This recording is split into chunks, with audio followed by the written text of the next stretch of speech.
అయినటువంటి మనము ఒకరికొకరు వందనములు చెల్లించుకోవాలి. తండ్రి అయిన దేవునికి కృతజ్ఞతాస్తుతులు స్తోత్రములు చెల్లించాలి. ఇది ఆత్మ యొక్క నియమము. అయితే ప్రియులారా, ఈ రోజు మనం ఒక అంశాన్ని నేర్చుకుంటున్నాం. ఏంటంటే సహాయము, విడుదల మరి యొక్క దిక్కు నుండి వచ్చును. అసలు ఎందుకు మనం ఈ అంశాన్ని నేర్చుకోవాలి అంటే, ఎస్తేరు గ్రంథంలో మనం చదవబడినటువంటి లేఖన భాగంలో ఎస్తేరు యెరూషలేము నుండి నెబుకద్నెజరు కాలంలో ఉన్నటువంటి పరిస్థితుల్లో వారు బందీలుగా అహష్వేరోషు కాలంలోకి రాజు బందీఖానాలోకి రావడం జరిగింది. అక్కడ వీళ్ళు మళ్ళీ వీళ్ళు బానిసలుగా ఉన్నారు కాబట్టి ఎస్తేరును చూసి మరి రాజు ఆమె అందాన్ని చూసి మరి ఆమెను రాణిగా ఎన్నుకున్నటువంటి పరిస్థితి. ఆ షూషాను కోటలో వీరు ఉన్నటువంటి పరిస్థితి మనం చూస్తూ ఉన్నాం. అయితే మొర్దెకై అంటే యూదులకు ఒక భిన్నమైనటువంటి ఏమొచ్చిందంటే తాకీదు వచ్చింది. హామాన్ అనేటటువంటి ఒక అధికారి యూదులను నిర్మూలం చేయాలని, యూదులను లేకుండా చేయాలని ఒక పన్నాగం పన్నాడు. ఏంటి అని అంటే మనం పరిశీలన చేస్తే ఈ మొర్దెకై యొక్క పినతండ్రి కుమార్తె ఎవరంటే ఎస్తేరు.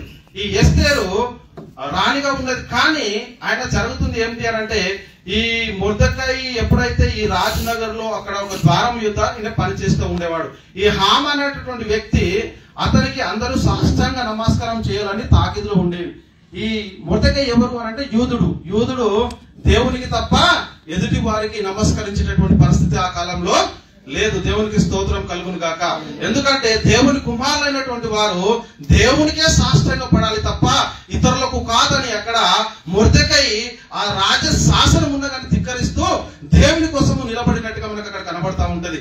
అలాంటి పరిస్థితుల్లో మొర్దెకై ఏం చేస్తాడు అంటే, ఈ హామాను ఇక్కడ రాజుతో చెప్తూ ఉంటాడు, మన ఆజ్ఞకు లోబడని కొంతమంది ఒక తెగ ఉన్నది, ఆ తెగ వారిని మనము నిర్మూలం చేయడానికి నాకు 20 తులముల వెండి అంటే మాకు వెండి తూచి ఇవ్వండి, వారిని నాశనం చేయకుండా మీ ఆజ్ఞను అనుసరించినటువంటి వారిని హతం చేయడానికి అతను ఒక పన్నాగం పండి యూదులందరినీ ఒకే రోజు నిర్మూలం చేయాలని అతను ఒక ఉరుకొయ్యను కూడా తయారు చేసినటువంటి పరిస్థితి ఎస్తేరు గ్రంథం మనం 1-2 నుంచి 7 అధ్యాయం వరకు మనం పరిశీలన చేస్తే అలాంటి పరిస్థితులు ఉంటుంది. అయితే ప్రియులారా, ఇందులో మరి మొదటగా అంటూ ఉన్నాడు సహాయము, విడుదల. అంటే ఒకవేళ నువ్వు రానివై ఉన్నావేమో, ఈ క్షణములో నీ ప్రజల కొరకు నువ్వు ప్రార్థించకపోతే, ఈ క్షణము నీ ప్రజల పక్షముగా నువ్వు నిలబడకపోతే యూదులకు సహాయము, విడుదల వేరొక దిక్కు నుండి వస్తుంది. నీ పరిస్థితి ఏంటి? దేవుడి విషయంలో నీకు లెక్క అడిగితే నువ్వు ఏం చెప్తావు అనేటటువంటి పరిస్థితిని కూడా మనం చూస్తూ ఉన్నాం. ఆ ఎస్తేరు గ్రంథం వివరణలోకి వెళ్లే ముందు కొద్ది మాటలు మనం మాట్లాడుకొని ఇంకా క్లుప్తంగా మనం పరిశీలన చేయడానికి ముందుకు వెళ్దాం. అయితే ప్రియులారా, క్రైస్తవులుగా ఉన్నటువంటి మనము ఇప్పుడున్న పరిస్థితి ఏంటి అంటే, మనము మరణములో నుండి జీవంలోనికి దాటి ఉన్నాం. ఎందుకు మరణంలో నుండి జీవంలోనికి దాటి ఉన్నాము? ఎందుకండి ఎందుకు మరణములో నుండి జీవంలోనికి దాటి ఉన్నాం? ఇక్కడ చూద్దామా? యోహాన్ గారు రాసిన మొదటి పత్రిక 3వ అధ్యాయము 14వ వచనాన్ని మనం పరిశీలన చేద్దామండి. మనము సహోదరులను ప్రేమించుచున్నాము గనుక మరణములో నుండి జీవములోనికి దాటి ఉన్నామని ఎరుగుదుము.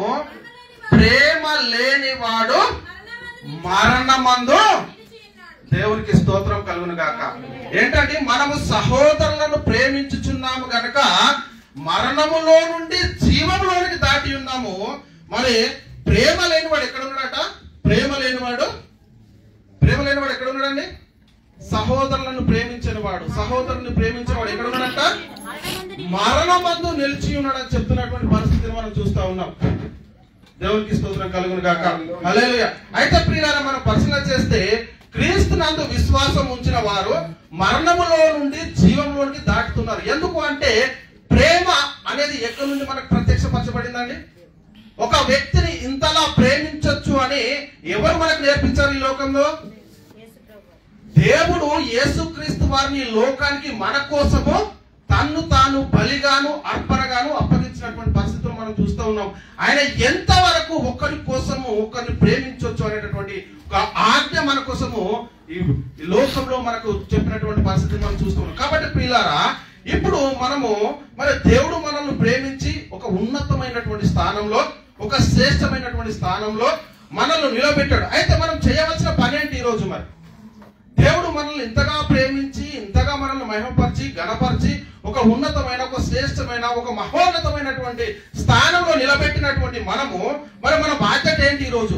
ఏంటి అంటే ప్రియులారా, వెలుపటి వారి విషయంలో మన బాధ్యత ఏంటి, మరి సంఘంలో మన బాధ్యత ఏంటి అనేది ఒకసారి మనల్ని మనము పరిశీలన చేసుకోవాల్సినటువంటి అవసరము ఎంతైనా. అయితే ప్రియులారా, మొదట మనం గుర్తించాల్సిన పరిస్థితి ఏంటంటే ఈ సంఘంలో కూడుకున్నటువంటి మనము ఈ లోక సంబంధులము కాదు. అది మొట్టమొదట గుర్తించుకోవాల్సినటువంటి అవసరం ఎంతైనా ఉంది. ఈ లోకంలో ఉన్నటువంటి వారికి మనకు చాలా వ్యత్యాసం ఉంది.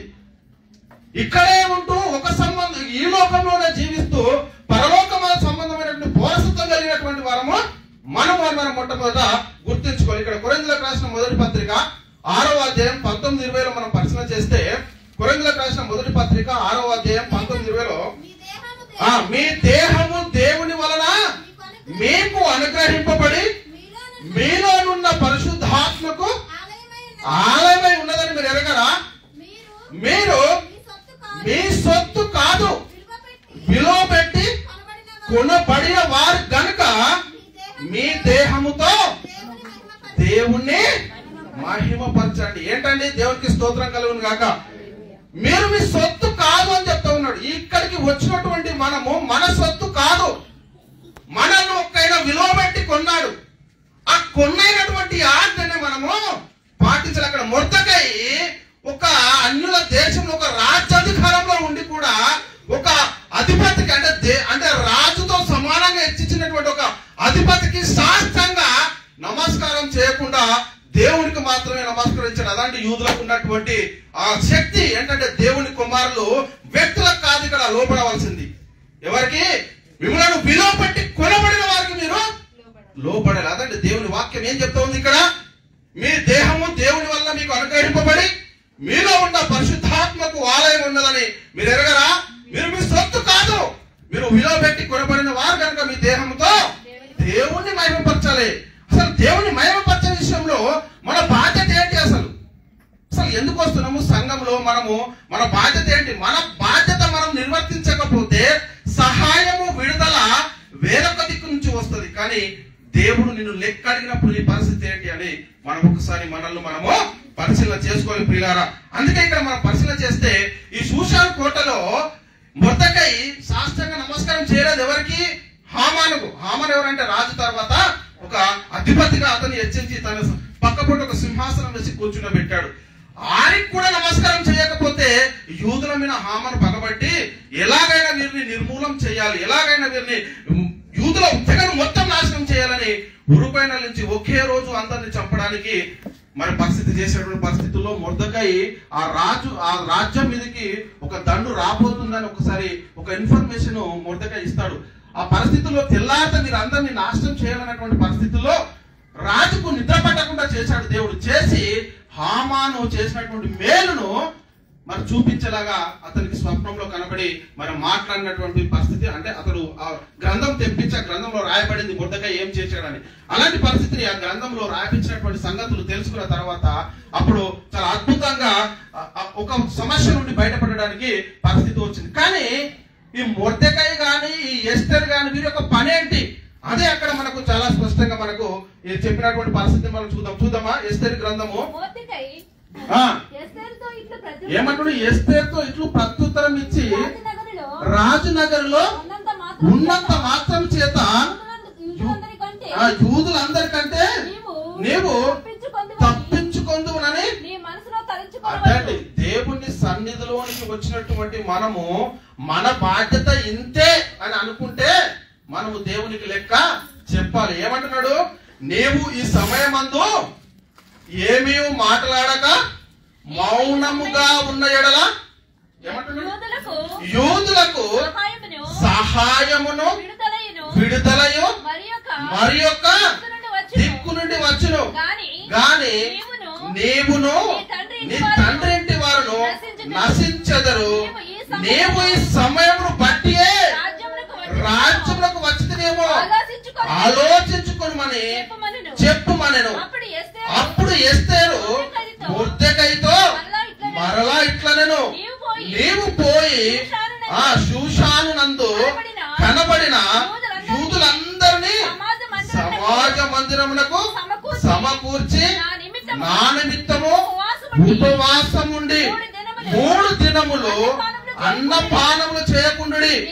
నేనును నా పనికత్తెలను కూడా ఉపవాసముందుము ప్రవేశించుట ఏంటండి?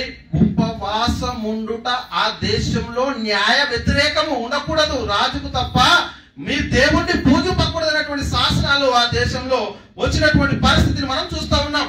రాజు చెప్పండి. న్యాయ వ్యతిరేకంగా నున్నను, నేను రాజునొద్దకు ప్రవేశించదను, నేను నశించెదను. కానీ నా ఎవరైతే ఈ ప్రజలు ఉన్నారో ఆ ప్రజల పక్షంగా నేను ఒక్కదాన్ని నశించినా సరే, రాజు ఈ ఉపవాస దినము నుండి ప్రార్థన చేసి ఈ యూదులు ఏదైతే ఈ హామాను చేత చెప్పబడినటువంటి ఒక తాకీదు తెచ్చారో ఆ తాకీదును మార్చలాగా వీళ్ళు ఏం చేశారండి?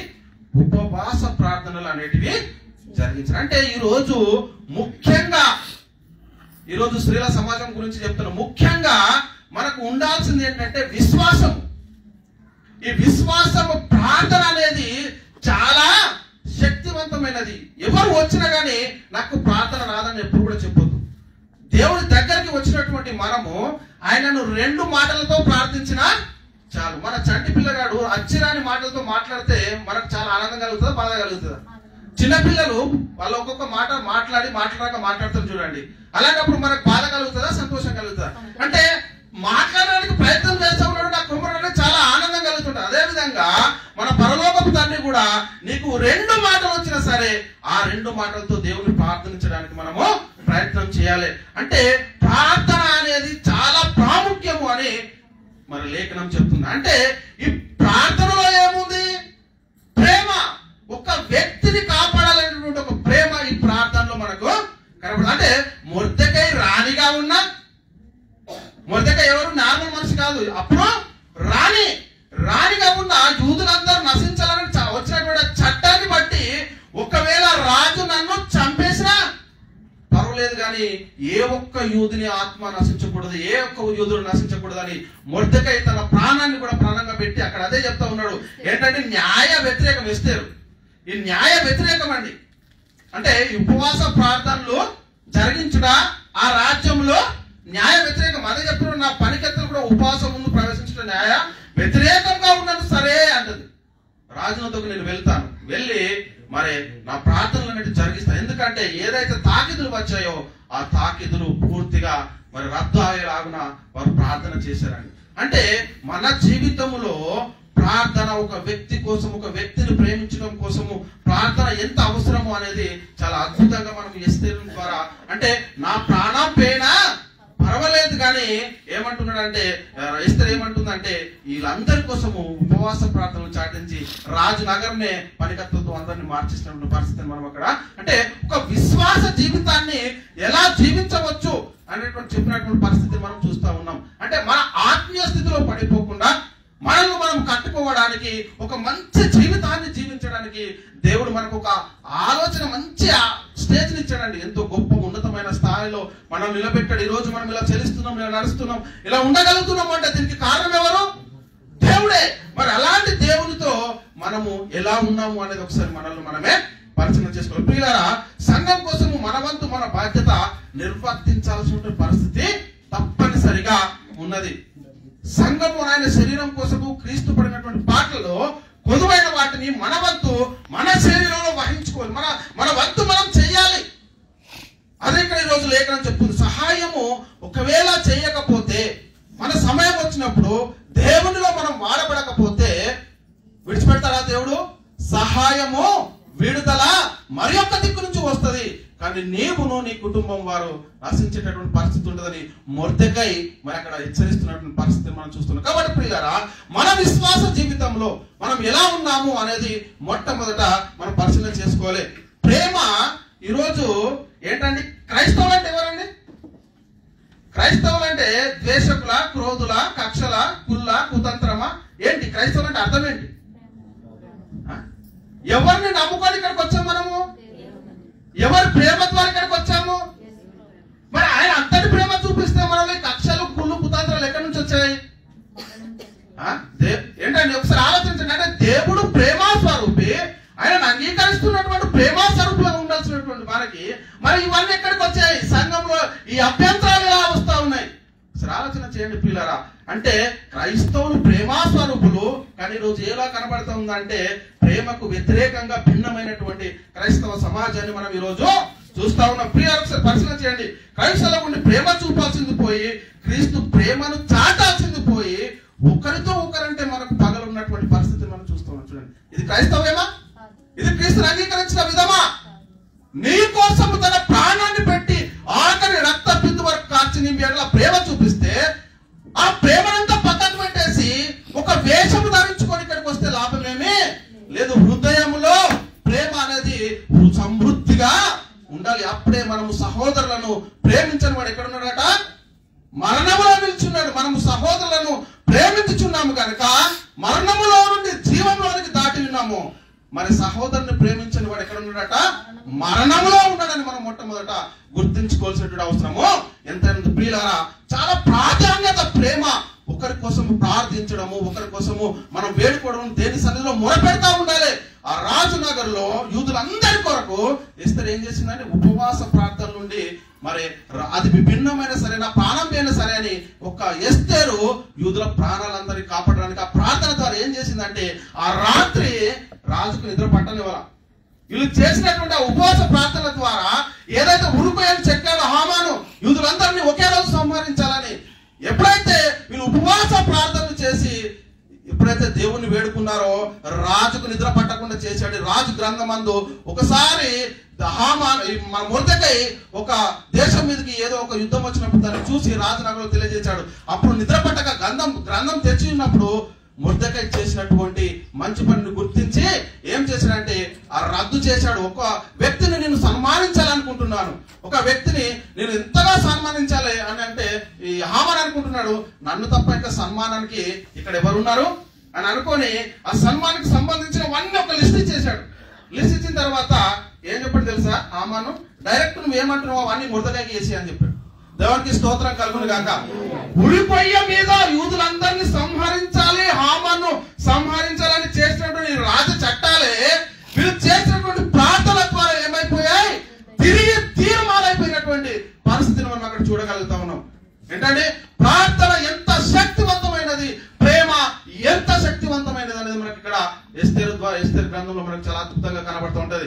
అదే రోజు ఎవరికైతే ఉరికొయ్య నొక్కాడో ఈ హామాను, అదే ఉరికొయ్య మీద హామాను ఉరి తీయడం జరిగిందని మనం మొట్టమొదట గుర్తించుకోవాలి. దేవుని ప్రజలకు వ్యతిరేకంగా ఏ చట్టం వచ్చినా అది నిలవబడదు. ఎందుకంటే క్రైస్తవులు సజీవమైన దేవుణ్ణి నమ్మి ఉన్నవారు కాబట్టి వారి యొక్క ప్రార్థన అంత శక్తివంతమైనది. ప్రార్థనలు చేస్తే ఏ సమస్య అయినా దేవుడు తీర్చేటటువంటి వాడని మనం మొట్టమొదట గుర్తించుకోవాల్సినటువంటి అవసరం ఎంతైనా. ఇంకొక వ్యక్తిని కూడా మనం చూస్తాం, చాలా ఉన్నాయి, ఒక ఇద్దరు గురించి నేను తీసుకున్నాను. హన్నా గురించి కూడా మనం పరిశీలన చేస్తే ప్రాప్తిని ఏం చేస్తా ఉందండి ఇక్కడ లూకాసు వార్త 2వ అధ్యాయము 36-37 వచనాలండి. లూకాసు వార్త 2వ అధ్యాయం 36-37 వచనాల్లో మరియు ఆషేరు గోత్రికురాలును సమూయేలు కుమార్తె అయిన అన్న అను ఒక్క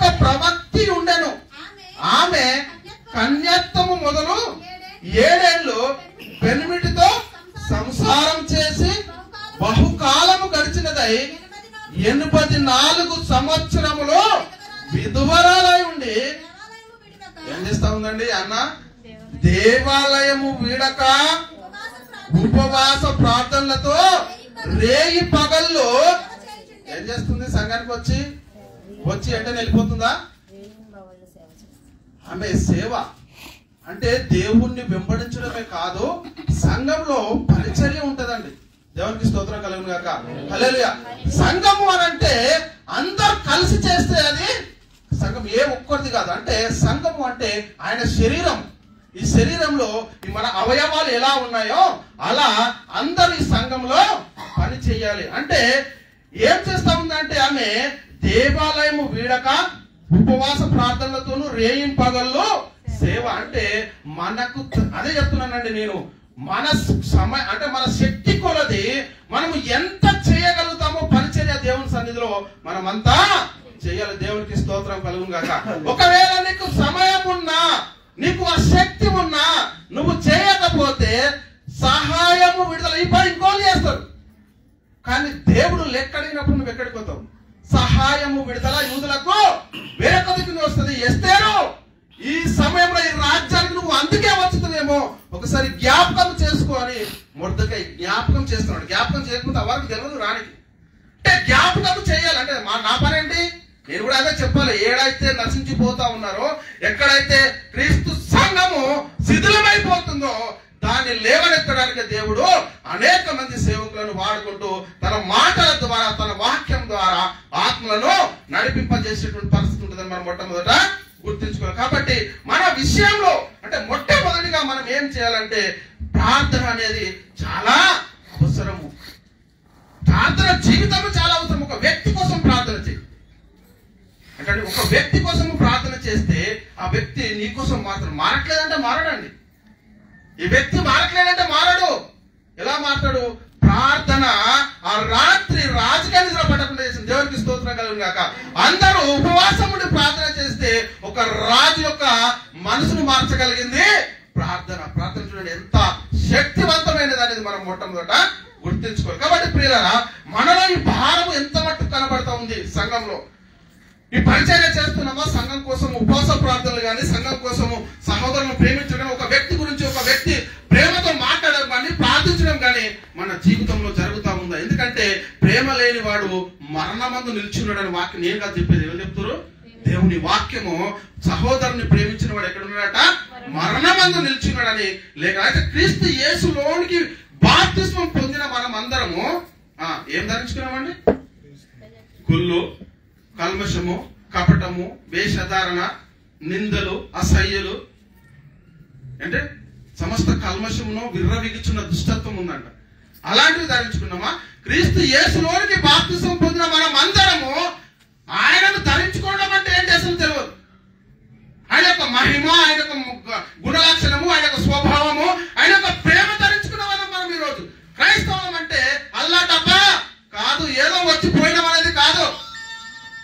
చెప్పేటటువంటి మాటలు చాలా జాగ్రత్తగా మన విశ్వాస జీవితానికి తగినట్టుగా మనము కట్టుకోవాల్సినటువంటి పరిస్థితి ఎంతైనా ఉంది ప్రియులారా. క్రీస్తు యేసులోనికి బాప్తిసం పొందిన మనమందరము క్రీస్తును ధరించుకొని ఉన్నామంటే క్రైస్తవులుగా పిలువబడుతున్నటువంటి మనము మన ప్రాచీన స్వభావము దాని క్రియలతో కూడా పరిత్యజించి జ్ఞానము కలుగు నిమిత్తము దాన్ని సృష్టించిన వాని పోలిక చొప్పున నూతన పంచబడుతున్నటువంటి నవీన స్వభావము ధరించుకోవాలి. వారే క్రైస్తవులు. చూద్దామా?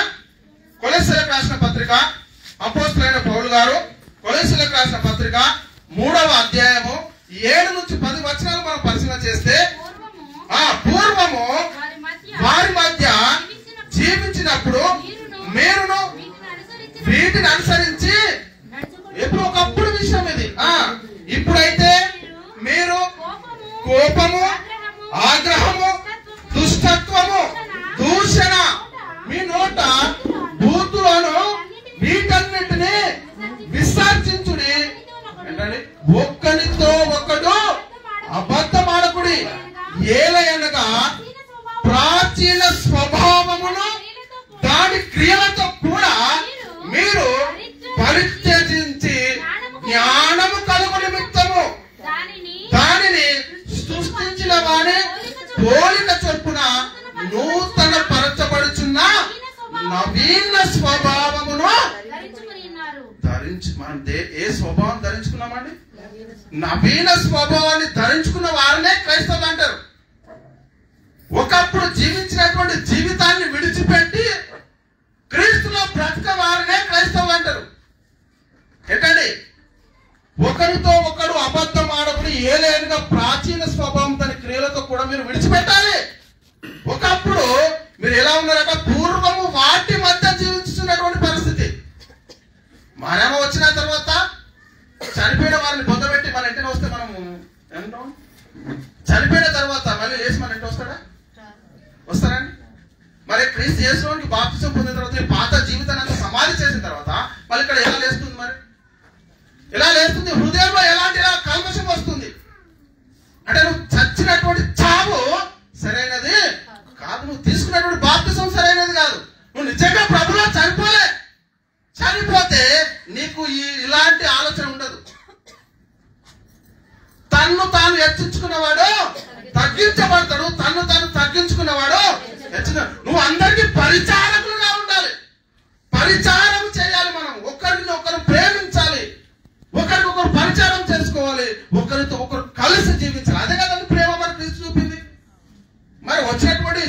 ఉన్నటువంటి పక్కపొంటి వారితో మనకు పడట్లా. మరి ఇదెక్కడ ప్రేమ నాకు తెలియదు. ఇదేనా క్రీస్తు మనకు చూపిన ప్రేమ? క్రీస్తు ప్రేమ ఏంటి ఒకసారి ఆలోచన చేయండి ప్రియ సంగమా. ఎలా అంటున్నాం మన పరిస్థితి? మనం నిజంగా క్రీస్తును అంగీకరించిన విధము సరైనదైతే మనలో ఆత్మ ఫలాలు, ప్రేమ ఫలాలు అనేటివి ఎప్పుడు వికసిస్తూ, ఒక పుష్పాన్ని చూస్తే వికసిస్తే ఎంత అందంగా కనబడుతుందో అంత అందంగా మన హృదయంలో నుంచి ఈ ఆత్మ ఫలాలు, ప్రేమ ఫలాలు అనేవి బయటికి రావాలి. అంతేగా కుళ్ళు, కుతంత్రం, కక్ష ఇవన్నీ కాదు హృదయం నుంచి వచ్చేటి. ఏం రావాలట చూద్దామా? ఒక క్రైస్తవుడు ఎలాంటి జీవితం జీవించాలో అపోస్తలుడైన పౌలు గారు గలతీయులకు రాసిన పత్రిక 5వ అధ్యాయం 22వ వచనము. అపోస్తలుడైన పౌలు గారు గలతీయులకు అయితే ఆత్మ ఫలం ఏదనగా ఏంటండి? ప్రేమ, సంతోషము, సమాధానము, దీర్ఘశాంతము, దయాళత్వము, మంచితనము, విశ్వాసము, సాత్వికము, ఆశానిగ్రహం. ఇవ్వండి ఒక క్రీస్తును అంగీకరిస్తే ఉండాల్సినటువంటి ప్రేమ ఫలాలు ఏంటి అంటే ఇక్కడ ఇప్పుడు ఆత్మ ఫలం ఏదనగా ఏంటట? ప్రేమ, సంతోషం, ఒకరి సుఖ దుఃఖాల్లో ఒకరు పాలు పంపులు పొందుకోవడం, ఒకరి సంతోషంలో ఒకరు పాలు పొందుకోవడం. అదే చెప్తున్నాడు ఇక్కడ. ప్రేమ, సంతోషము, సమాధానము కలిగినటువంటి జీవితము జీవించాలి. ఇంకేం చెప్తున్నాడు? దీర్ఘశాంతము మనలో రావాలి. దీర్ఘశాంతము రావాలి. దయాళత్వము మనలో ఉండాలి. ఏంటండి? ఎలాంటి? క్రీస్తు మనల్ని చెడ్డగా చూశాడా? ఎంతగా ప్రేమించాడా? అదే నేను అదే చెప్తున్నానండి. ఒక స్వభావము, ఒక చెట్టుకున్నటువంటి స్వభావము, ఆ చెట్టు సువాసనే వస్తుంది. అంతేనా? ఒక మల్లె పువ్వు ఉందనుకోండి, ఒక పిచ్చి పువ్వు స్మెల్ వస్తుందా? దాని యొక్క పరిమళం ఏదైతే ఉందో దాన్నే. మరి మనం ఏంటంటే మరి క్రీస్తుని ధరించుకున్నామని చెప్తా ఉన్నాము, ఆయన సంఘంలోకి వస్తా ఉన్నాము. మరి మన హృదయం ఎందుకు మారట్లేదు? మన ప్రేమ ఎలా కనబడట్లేదు? మరి ఎందుకు కనబడట్లేదు? చూడండి, ఒకసారి ఆలోచన చేయండి. అంటే మనలో నేను అదే చెప్తున్నా, చనిపోయినటువంటి ఆ చావు తీసుకున్నటువంటి ఆ బాప్తిస్మం మనలో కరెక్ట్ అయినటువంటి కార్యస్థితి కలగజేయకపోతే మనకు ఏమి కూడా అర్థం కాదు. అందుకే అయితే ప్రేమ ఫలం ఏదనగా, అయితే ఆత్మ ఫలం ఏదనగా ప్రేమ, సంతోషము, సమాధానము, దీర్ఘశాంతము, దయాళత్వము, మంచితనము, విశ్వాసము, ఆశ నిగ్రహం ఉండాలి. సాత్వికం ఉండాలి, ఆశ నిగ్రహం. మనలో ఈ లోకం అన్నిటి విషయంలో జయించినటువంటి ఒక నిగ్రహాన్ని మనము అదండి. ఒకసారి ఆలోచన చేయండి. అయితే మరి ప్రేమ ఫలాలు ఏంటి? ఆత్మ ఫలాలు చూసాము. క్రైస్తవుడు ధరించుకోవాల్సింది రెండవది ఏంటి? ప్రేమ ఫలం. ఏంటంటే చదవండి, కొరింథీయులకు రాసిన మొదటి పత్రిక 13వ అధ్యాయము. కొరింథీయులకు రాసిన మొదటి పత్రిక 13వ అధ్యాయము 4-8 వచనాలు. ప్రేమ దీర్ఘకాలము సహిస్తుందండి. ఏంటంటే దయ చూపించును. ఏంటంటే ప్రేమ మత్సరపడదు. ప్రేమ డంబముగా ప్రవర్తించదు. అది ఉప్పొంగదు. అమర్యాదగా నడవదు. నా కోసమే నేనే అనేటటువంటి ఒక ప్రయోజనాన్ని ప్రేమ స్వప్రయోజనం విచారించుకోనదు. ఏంటంటే త్వరగా కోపపడదు. అపకారమును మనసులో ఉంచుకొనదు. దుర్నీతి విషయమై సంతోషపడక సత్యమునందు. దేని విషయంలో సంతోషపడుతుందండి? దుర్నీతి విషయంలో సంతోషపడుతుంది ఈరోజు క్రైస్తవ సమాజం. ఎలా ఉన్నాం మనం? మన క్రియలు ఎలా ఉన్నాయి? దేవుడు చూస్తా ఉన్నాడు. ఆయనకు కనపడని స్పష్టం ఏది కూడా నీ హృదయం యొక్క అంతరంగంలో నీకు ఆలోచన పుట్టక ముందే ఆయన గ్రహించేవాడు. ఒకసారి మనం మొట్టమొదటి గుర్తించుకోవాలి. ఎవరు చూడట్లేదు అని మనం అనుకోవద్దు. సమస్తం చూసేవాడు ఒకడు ఉన్నాడు. అది మనకు ఏమంటుంది ఇక్కడ? అమర్యాదగా నడవదు, స్వప్రయోజనం విచారించుకున్నదు, త్వరగా కోపపడదు, అపకారమును మనసులో ఉంచుకున్నదు, దుర్నీతి విషయమై సంతోషపడక సత్యమునందు సంతోషించును, అన్నిటికి తాలుకొనును, అన్నిటిని నమ్మును, అన్నిటిని నిరీక్షించును, అన్నిటిని ఓర్చుకునే గుణం. ప్రేమ శాశ్వత కాలం ఉండునండి. ప్రేమ అనేది ఇక అది ఎప్పటికి కూడా శాశ్వత కాలం ఉంటుంది. ఏదైనా వెళ్ళిపోవచ్చు, మన జీవితంలో నుంచి ఏదైనా పోవచ్చు. కానీ ఒక వ్యక్తిని ప్రేమిస్తే ప్రాణం ఉన్నంత వరకు ప్రేమ అనేది ఇక పోదు. అదే చెప్తున్నాడు ఇక్కడ, ప్రేమ శాశ్వత కాలం ఉన్న చెప్పి ఇక్కడ ప్రవచములైనను నిరార్థకములగును భాషలైనను నిలిచిపోవును జ్ఞానమైనను, కానీ ప్రేమ మాత్రం ఎప్పుడు ఉంటుందండి? శాశ్వత కాలం ఉంటుంది. ఇదండి ప్రేమ ఫలాలు, ఆత్మ ఫలాలు ప్రభు మనకిచ్చినవి. ఇవి ఎవరిచ్చారు మనకు? నేను ఇచ్చానా? నేను చెప్తున్నాయి కాదు, మీ ప్రభు మనకిచ్చాడు సంఘానికి పాటించేటటువంటి ప్రేమ, ఈ ప్రేమ ఒక్కరిని ప్రేమిస్తే ఎప్పటి వరకు సహిస్తుందట అండి? ఇక్కడ దీర్ఘకాలం సహిస్తాడ. ప్రేమ అన్నలో అంత గొప్ప శక్తి ఉంది. ప్రభు ఏమన్నాడు తను సిలువ వేసిన వారితో? ఇప్పుడు ఇలా కేసే శిక్ష అన్నాడా? ఏమన్నాడండి? తండ్రి మీరేమి చేస్తున్నారు వీరెరగరు కనుక. అదండి క్షమాగుణం అంటే. ఒక వ్యక్తిని చంపేస్తా ఉంటే అంత హింస పెట్టి అంత సిలువ భారాన్ని మోపించుకుంటూ ఆ యెరూషలేము ప్రాంతం అంతా మరి తిప్పుకుంటూ కొరడాలతో కొట్టుకుంటూ ఆ సిలువ భారాన్ని మోపిస్తున్నటువంటి పరిస్థితుల్లో కూడా ఆ సిలువ వేసి లాస్ట్ చివరి టైంలో కూడా తండ్రి మీరు ఏం చేస్తున్నారు అంటే, ఈ ప్రేమ ఫలము అనేది మనకి ఎక్కడి నుంచి వచ్చింది? ఆయనను అంగీకరించినటువంటి మనం ఎందుకు కావట్లేదు అని అడుగుతున్నా. అదే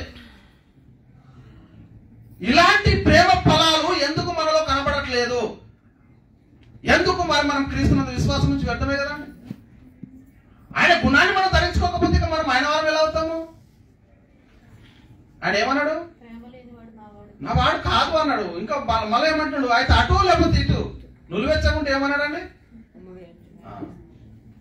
మళ్ళీ దైవజనులు అంటారు ఏమనుకున్నారు? మీరు వాక్యం చెప్తున్నా నేను. అది అంటే మనం ఉంటే విశ్వాస జీవితంలోనైనా ఉండాలి, లేకపోతే అటన్నలో ఉండాలి, ఇటన ఉండాలి. కానీ కపటమైనటువంటి జీవితాన్ని మాత్రము జీవించకూడదు. కాబట్టి ప్రియులారా, అది మచ్చర పడదు, ప్రేమ డంబముగా ప్రవర్తించదు, అమర్యాదగా నడుచుకున్నదని చాలా దుర్నీతి విషయమై సంతోషపడక అది సత్యమందు సంతోషపడేటటువంటి పరిస్థితి. ప్రేమ శాశ్వత కాలం ఉంది. కాబట్టి ప్రియులారా, పాలించకపోతే ఏం జరుగుద్ది? ఒకవేళ మనం ఈ ప్రేమ ఫలాలు, ఆత్మ ఫలాలు పాలించలేము అనుకోండి, ప్రభు ఏమన్నాడు? మత్తయి సువార్త 7వ అధ్యాయము 18 నుంచి 20 వచనములు. మత్తయి అలాగుననే 17 అమ్మ. అలాగుననే ప్రతి మంచి చెట్టు, అదే చెప్పాను నేను, ఒక మల్లె పువ్వు దాని యొక్క సువాసన సుగంధాన్ని అనేది ఏదో చెప్తుంది కానీ పిచ్చి స్మెల్ రాదు. అది వస్తుందా? అదే చెప్తుంది ఇక. అలాగునే ప్రతి మంచి చెట్టు మంచి ఫలములు ఫలించును, పనికి మాలిన చెట్టు, అదే పలికి మాలిందే ఫలిస్తాయి, అది మంచిదిగా ఫలించదుగా అని చెప్పి, మంచి చెట్టు కాని ఫలములు ఫలింపనేరదు. ఏది ఏంటంటే మంచి చెట్టు కాని ఫలములు ఫలింపనేరదు. అది ఎందుకంటే క్రీస్తు ప్రేమ, ఆత్మ ఫలాలు, ప్రేమ ఫలాలు వారిలో దాచుకున్నారు కాబట్టి ఈ మంచి చెట్టు కాని ఫలములు ఫలింప నేరదు. పలికి మాలిన చెట్టు మంచి ఫలములు ఫలింపనేరదు. మంచి ఫలములు ఫలింపని ప్రతి చెట్టు ఏంటంటే నరకబడి అగ్నిలో వేయబడును. కాబట్టి మీరు వారి ఫలముల వల్ల వారిని, అదండి మనకు ఫలములు అనేటి వారి యొక్క క్రియ అనేది మనకు చాలా అద్భుతంగా అర్థమవుతా ఉంటది, ఎవరు ఎలాంటి పరిస్థితుల్లో ఉన్నారు అనేది. కాబట్టి ప్రియులారా, ఇలాంటి ప్రేమనే ప్రభు మన ఎడల చూపించాడు. మనము విశ్వసిస్తున్న మనము ఎలా ఉన్నాము, మన మన మన పరిస్థితి ఎలా ఉంది అనేది ఒకసారి మనమే పరిశీలించాలి. కాబట్టి యేసు తనను సిలువ వేసమని చెప్పారు కదండి. తండ్రి మీరు ఏం చేస్తున్నారో మీరు ఎరగరు కనుక మీరు క్షమించండి అన్నాడు. అప్పుడు క్షమించుడి, అప్పుడు మీరు క్షమించబడుదురు, ఈయుడి అప్పుడు మీకు ఇయ్యబడును అని ఇక్కడ చెప్పి, చాలా ఏ కొలతతో మీరు కొలుతారో అదే కొలత మీకు మళ్ళీ కొలవబడును అని చెప్పారు. కాబట్టి ఒకని ఎడల ఒకడు దయ కలిగి కరుణాహృదయులై క్రీస్తు యేసునందు దేవుడు మిమ్మల్ని క్షమించిన ప్రకారము, ఎఫెసీయులకు రాసిన పత్రిక 4వ అధ్యాయం 32వ వచనంలో ఏం చెప్తుందండి? ముగించుకోవడానికి మనం ప్రయత్నం చేద్దాం. ఎఫెసీయులకు రాసిన పత్రిక 4వ అధ్యాయం 32వ వచనంలో, ఒకని ఎడల ఒకడు దయ కలిగి కరుణాహృదయులై క్రీస్తునందు దేవుడు మిమ్మల్ని క్షమించిన ప్రకారము ఒకరికి ఒకడు, అదండి క్రైస్తవుల యొక్క క్రీస్తును విశ్వసిస్తే ఆయన యొక్క ప్రేమ ఫలాలు ఎలా ఉండాలట? ఒకని ఎడల ఒకడు దయ కలిగి కరుణాహృదయులై క్రీస్తునందు దేవుడు మిమ్మల్ని క్షమించిన ప్రకారము మీరును ఒకరినొకరు క్షమించి, ఎవడైనా తనకు హాని చేసిన ఒకడు అనుకుని ఒకడు సహించు వారికి ఒకరికొకడు క్షమించుడి, ప్రభు మిమ్మల్ని క్షమించేలాగున మీరు కూడా వారిని క్షమించడు. కాబట్టి ఎన్నో ఆత్మలు నశించిపోతా ఉన్నాయి. మరి వారందరినీ మనం రక్షించాలి. మనం ఇక్కడ విన్నటువంటి వాక్యము మన వంతు మన బాధ్యతగా అనేక మందికి చెప్పి కొంతమందిని ఆయన అగ్నిలో నుండి లాగినట్టు మనము లాగి మన యొక్క ప్రేమను చాటాలి. మన యొక్క విశ్వాస జీవితాన్ని ఇతరులకు మనము మాదిరికరంగా జీవించాలి. ఎందుకంటే కొందరు మారుకొనుచున్నట్లుగా సమాజంగా కూడా మానవుడు ఆ దినము అంటే ఆ దినం క్రీస్తు రెండో అక్కడ ఎప్పుడో మనకు తెలియదు కాబట్టి సమీపించి మీరు చూసిన కొలది మరి ఎక్కువ అలాగు చేయొచ్చు. ప్రేమ చూపుటయందును సత్కార్యం చేయందును ఒకరికొకరు పురికొల్పుకోవాలి. ప్రేమ సత్కార్యం చేస్తే ఏం చేయాలట? పురికొల్పుకోవాల్సినటువంటి పరిస్థితి. కాబట్టి ప్రియులారా, మనం చాలా జాగ్రత్తగా ఆయన ఆజ్ఞ ఏదనగా ఆయన కుమారుడైన యేసుక్రీస్తు నామమును నమ్ముకొని ఆయన మనకు ఆజ్ఞాపించిన ప్రకారం ఒకరికొకరు ఏం చేయాలట? ప్రేమించవలెను. ఆయన ఆజ్ఞను గైకొని వాడు ఆయన యందు నిలిచిన్నాడు, ఆయన వాణి యందు నిలిచినాడు. కాబట్టి ప్రియులారా, మనము సహోదరులను ప్రేమించున్నాం కనుక మరణములో నుండి జీవములోనికి దాటి ఉన్నాము. ప్రేమ లేని వాడు మరణమందు నిలిచి ఉన్నాడు అని చెప్పి ఇక్కడ అద్భుతం. తన సహోదరుని ద్వేషించేవాడు నరహంతకుడు. ఏ నరహంతకునికి నిత్య జీవము? సహోదరుని ద్వేషించేవాడు ఎవరు? నరహంతకుడట. ఒక వ్యక్తిని ఎంత చంపితే ఎంత పాపం వస్తుందో, ఒక వ్యక్తిని ద్వేషిస్తే కూడా తన సహోదరుని ద్వేషించేవాడు నరహంతకుడు. ఏ నరహంతకుని యందు నిత్య జీవం ఉండదని మీరు ఎరుగునట. కాబట్టి ఆయన మన నిమిత్తము ప్రాణం పెట్టిన గనక దీని వల్ల ప్రేమ ఎట్టిదని మనము తెలుసుకుంటున్నాము గనక మనము కూడా సహోదరుల నిమిత్తము ప్రాణం పెట్ట బద్ధులమై ఉన్నాము. కాబట్టి ప్రియులారా, మేలైనది మనము చేయాలి. కాబట్టి మేలని చేయనెరిగి అలాగ చేయకపోతే మనకు పాపం. మనకు తెలిసి కూడా చేయాలనే ఆలోచన వచ్చి కూడా మనం చేయకపోతే పాపము. ఏలైనగా దేవుని నీతి నెరగక తన స్వనీతిని మరి స్థాపించుకునేటటువంటి పరిస్థితులకు వస్తారు. కాబట్టి రక్షించబడి వారి పట్లను నశించే వారి పట్లను మనం ఎవరంట? దేవునికి క్రీస్తు సువాసనగా రావాలి. మనము మాట్లాడేటటువంటి ప్రతి మాట ఆయన క్రీస్తు గురించి చెప్తూ ఉంటాడు. ఆయన దయగల మాటలని ఆయన యొక్క మాటలు ఆయన గురించి మనం పరిశీలన చేస్తే ఆయన యొక్క ప్రేమ, ఆయన యొక్క మాటలు ఎలా ఉన్నాయట? దయగల మాటలుగా కనపడ్డాయి. బైబిల్ గ్రంథంలో చదివితే చాలా అద్భుతం. అంటే ఆయన యొక్క ప్రేమ అది. మరి ఆ ప్రేమతో మనల్ని కొన్నాడు. ఒక వ్యక్తిని ఎంతగా ప్రేమిస్తే ఒక వ్యక్తిని మనము కొనగలుగుతాము అనేది క్రీస్తు మనకు చూపించాడు. అదే ప్రేమ. ఆ ప్రేమతో ఈరోజు నేను వచ్చాను, మీరు వచ్చారు. ఆయన మన కోసం అంతలా చేయకపోతే మనం ఆయన విశ్వసిస్తామా? అంటే ఆయన అంతగా మన కోసం చేయకపోతే అంటే నశించు వారి పట్లను మరి రక్షించబడి వాటి పట్ల మేము దేవుడికి క్రీస్తు సువాసన అపోస్తలులు చెప్తున్నారు. మనల్ని కలిస్తే ఎలాంటి పరిస్థితులు ఉన్నాయి. కాబట్టి ప్రియులారా, ముగించుకుంటున్నాను. దేవుడు ప్రేమ స్వరూపి కనుక మనం కూడా ప్రేమ చూపే వారమై ఉండాలి. కాబట్టి చాలా మాటలు ఉన్నాయి. మరి కావున దేవుడు మా ద్వారా వేడుకున్నట్లు మేము క్రీస్తుకు రాయబారులమై దేవుడితో సమాధాన పడడానికి క్రీస్తు పక్షంగా మిమ్మల్ని బతిమిలాడుకొనుచున్నామని చెప్తున్నాయి లేఖనాలు. అదే మాట నేను కూడా చెప్తా ఉన్నాను. కావున దేవుడు మా ద్వారా వేడుకున్నట్లు మేము కూడా దేవునికి రాయబారులమై మరి దేవుడితో సమాధాన పడరని మరి క్రీస్తు పక్షంగా మిమ్మల్ని బతిలాడుకుంటూ ప్రేమ అనేది మరి అందరం కలిగి ఉంటూ మన జీవితంలో మరి దేవునితో సహవాసము చేస్తూ మరి ఒకరితో ఒకరు ప్రేమగా జీవిస్తూ ఒకరినొకరు అర్థం చేసుకుంటూ మనము ఆత్మ పాలాలు, ప్రేమ పాలాలు మన జీవితంలో పాలిస్తూ అనేక మందికి మరి మనము ఒక మాదిరికరమైన జీవితం జీవించలాగున అలాంటి కృప దేవుడు మరి కూడి వచ్చిన మన ಎಲ್ಲರಿಗೂ అనుగ్రహించలాగున దేవుడు చెప్పబడినటువంటి వాక్యము మనందరి హృదయంలో నీరు కట్టి ఫలింపజేయను గాక. ఆమేన్. అందరికీ వందనములు. దేవునికి స్తోత్రం.